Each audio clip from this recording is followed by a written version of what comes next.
Hi, this is Andre Bester, and you're joining me on This Is What We Were Told. On this channel, I talk about issues of faith and religion that seriously challenged my belief in the integrity of the Bible. In 2020, I published a book on my spiritual journey called This Is What We Were Told.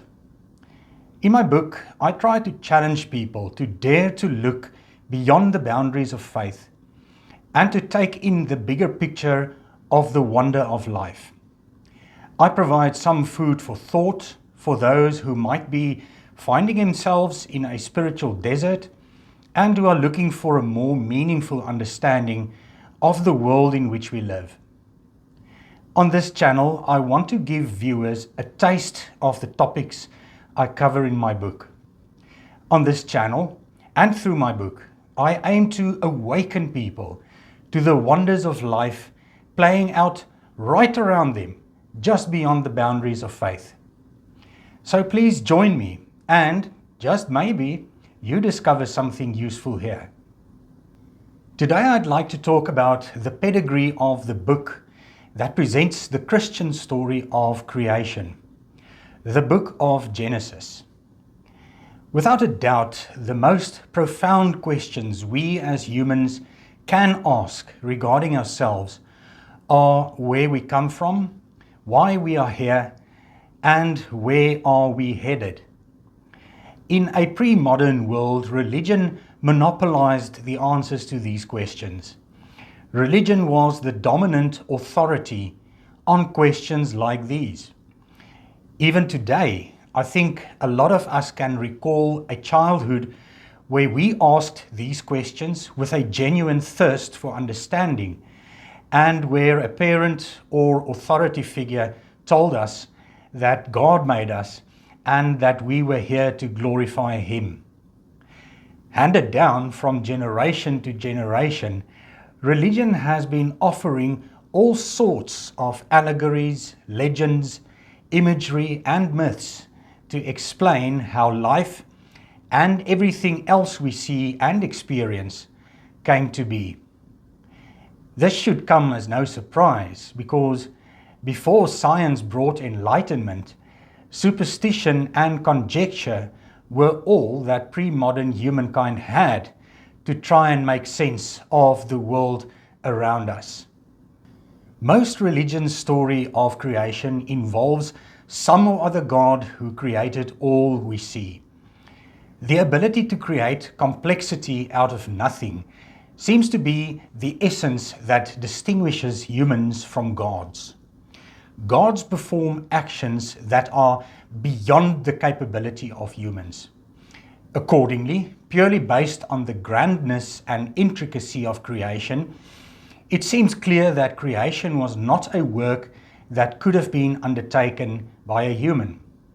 So then it undoubtedly had to have been the work of some god or gods. In step with this basic reasoning of the religions of the world, Christianity very predictably explains that the heavens and the earth were created by God. By which God? By the God of the Bible, of course. The Bible is not going to describe the acts of creation of some other God now, is it? And so every other God book lays claim to exclusive knowledge about the real story of creation. Oh dearie me. Now, according to the first chapter of the first book in the Bible, Genesis, creation took place as follows. In the beginning, God created the heavens and the earth. The earth was without form and void. I'm not quite sure what this is supposed to mean, because if something really is without form and void, then I don't know on what basis you can identify it as the earth. Be that as it may. On the first day, God called light into being and separated it from darkness. He called the light day and the darkness night. On the second day, God divided all waters by creating something called a firmament. Now, this is going to become a little absurd in a moment, but let's try and see if we can make some sense of this. God placed this firmament between all the waters, and he called the firmament heaven. So this firmament, heaven, became a division between the water on earth and the water above the firmament. In my understanding, this means that there was now water below heaven on earth and water on the other side of heaven. I know this doesn't sound right, but don't take my word for it. Go check it out for yourself in Genesis 1 verse 7.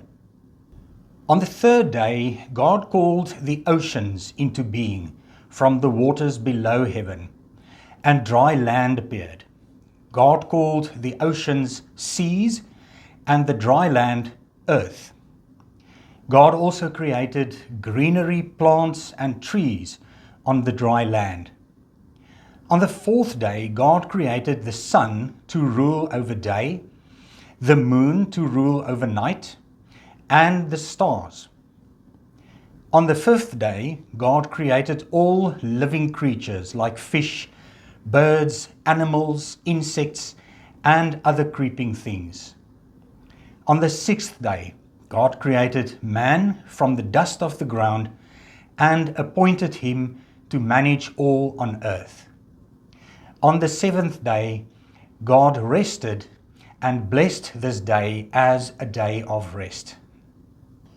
The temptation to just dive in and rip this account to pieces is just irresistible. And this has nothing to do with science, just plain common sense. You don't need science to spot the flaws in this story. I mean, if God created the sun, moon, and stars only on the fourth day, what process could it possibly have been that already started producing the natural rhythm of day and night on the first day? This makes no sense. Then there's this ludicrous idea that there is an immeasurable reservoir of water on the other side of heaven. So does Genesis 1 mean to tell us that our entire observable universe is actually a gigantic bubble that is immersed in an even larger entity of water? Really? Humankind has been peering at 14 billion years worth of light travel distance, and we have yet to find such a reservoir surrounding us. Besides, I don't think gravity will allow for a massive body of water to envelop our universe. The whole idea is just nonsensical. Also, let's not miss the statement that God created greenery on the third day. Greenery requires sunlight to live and photosynthesize. But hang on, sunlight came only on the fourth day. So how could greenery come alive on the third day when there was no sun? The only life forms that possibly could grow similar to a plant, but in the absence of sunlight, are the fungi. But their creation doesn't even seem worthy of any mention in the Bible. So logical sequencing in the timing of creation events is obviously a serious problem here. And then there is that utterly ridiculous statement that God made the moon to rule overnight. Is that really true? Do we see the moon rising every evening when the sun sets? Do we see the moon traveling across the night sky every night? Do we see the moon setting every morning at dawn? No. Most of the time the moon is visible partly during daytime and partly during nighttime. Depending on the phase of the moon, it sometimes is not visible at night at all. So what nonsense is this that the moon rules over the night? We can go on like this, but I'd like to leave it for another talk. The Genesis 1 account of creation records an important piece of information. Humankind was non-existent for the first 5 days of creation. Therefore, there would have been no human to witness the spectacle of the origins of all life on earth.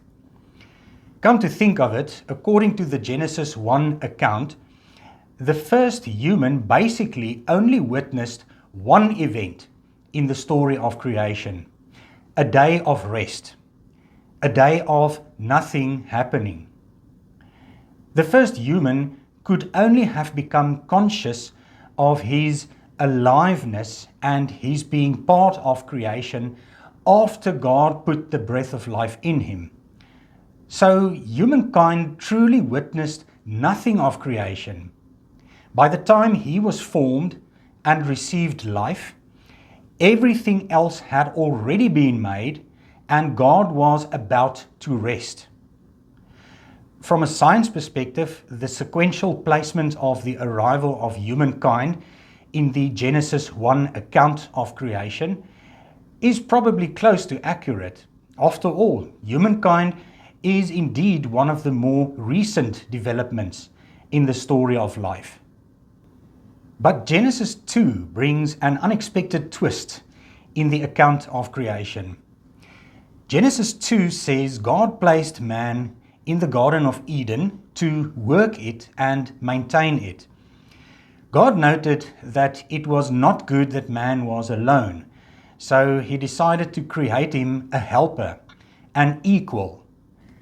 Now, this is a rather strange development. Was man really alone? I thought God was there to keep him company and be his helper. Besides, if it is true that God created man, why did he create him to feel lonely? Why did he not simply create him to be content with being the only human on earth? Somehow this story does not add up. But okay, let's not dwell on it too much here, because there are actually bigger fish to fry. Supposedly man was alone, so God decided he needed a helper, an equal. So he created all the wild animals and birds. This in itself makes no sense at all. It seems pretty obvious that none of the wild animals could ever be man's equal. So what was it that made God think that the wild animals and birds could be man's helper and equal? There's something seriously wrong in this report. Let's move along and see what it is. God brought the animals to man, who he was now calling Adam, to give names to these creatures. Not surprisingly, Adam could not find a helper, his equal, amongst these creatures. So God placed Adam in a deep sleep and formed him a woman out of one of his ribs. Thereafter God brought her to Adam and he called her woman. Here's the issue. The all-knowing creator of the universe made wild animals and birds to be Adam's helpers and his equal. But this creation did not achieve what God intended. Adam did not find a helper and his equal amongst any of the wild animals and birds. So, in a manner of speaking, God is sent back to the drawing board to come up with a better solution for Adam. Could God not have foreseen that this would happen? If God knew beforehand that only a woman would suffice as helper and an equal for Adam, why did he first give Adam wild animals and birds amongst which to look for a helper and an equal? Does this not strike you as a fundamental inconsistency? But best of all, the Genesis 2 account presents a significant departure from the account in Genesis 1. According to Genesis 1, man was the last of creation. However, according to Genesis 2, Adam was already alive when God created the wild animals and birds. So then Adam should have witnessed their creation, not so? Who knows? The Bible does not clarify this glaring inconsistency. So which account of creation is the more accurate one? Genesis 1 or Genesis 2? They can't both be right because they differ fundamentally from one another. This brings us to another interesting juncture as far as the documenting of the biblical version of creation is concerned. Who documented creation? According to the Genesis 1 account, there was no human present to witness it. So how could it have been documented as though some human reporter was on the scene to capture the story as it unfolded? The Bible offers up an interesting piece of information in this regard that helps to confound matters even further. The full title of the first book in the Bible, the book that so diligently describes creation, reads as follows: the first book of Moses, called Genesis. So, did Moses write Genesis? For a long period of time, there was a strong belief that Moses wrote the first 5 books of the biblical Old Testament, the Pentateuch. However, since the 1970s, scriptural scholars have been uncovering convincing evidence pointing to multiple unidentified contributors dating back to the 6th and 5th centuries BCE. Maybe this is the reason why more recent translations of the Bible no longer include the reference, the first book of Moses, in the title of Genesis. Besides, just by applying some common sense, it should become fairly evident that there really is no compelling reason why authorship of the book of Genesis should be attributed to Moses. We'll be looking a bit deeper into this in a later talk. The bottom line is that this subtle correction in the newer translations of the Bible casts a rather unfavorable light over the accuracy of both the older and newer translations of the book of Genesis. After all, they both offer a version of truth. However, which one of them is the absolute truth? I persistently mention in the introduction of my talks that I desire to awaken people to the wonder of life playing out around them, just beyond the boundaries of faith. But up to now, you have not really heard me specifically mentioning any of these wonders of life. So you might perhaps be wondering when exactly I'm going to get to these wonders. Well, here's something that might get your thoughts going. Up to now, you might perhaps only have had exposure to some or other religion's perspective on the origins of life. But what if that religion's perspectives are downright wrong? You would have noted that I am highly suspicious of the factual integrity of the biblical account of the origins of life. You have seen how simple it is to start dismantling the mythical account of Genesis. And I have only started scratching the surface. I have a couple of talks lined up where I will really be picking the biblical account to pieces, without much reliance on complex scientific theory. What if all the accounts that religion has to offer on the origins of life are flawed? What remains when we have dismantled all the explanations religion has to offer regarding the origins of life? What remains when they all have been exposed as empty myths?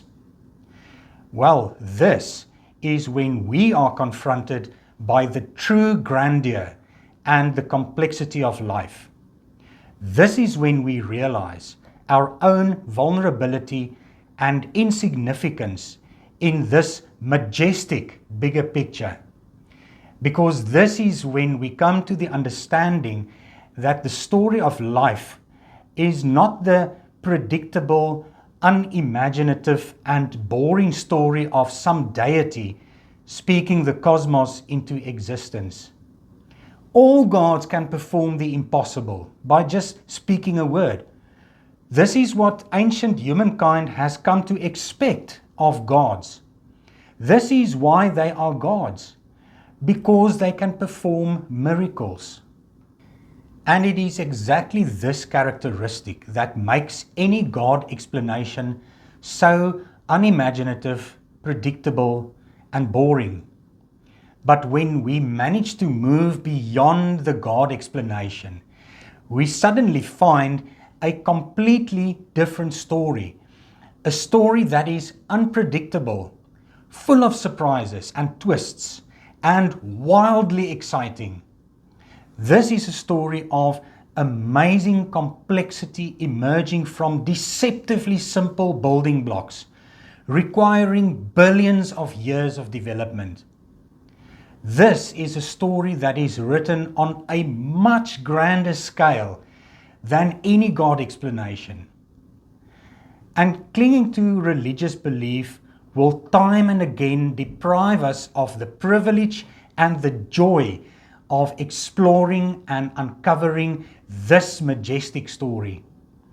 As long as we cling to God explanations for the wonder of life, we will always be settling for less than what is out there waiting to be discovered. Join me next time as I unpack the pedigree of the book of Genesis a bit further. This is Andre Bester for This Is What We Were Told. If you're interested in a copy of my book, mail me at the address on the screen and I'll be in touch. Have a lovely day.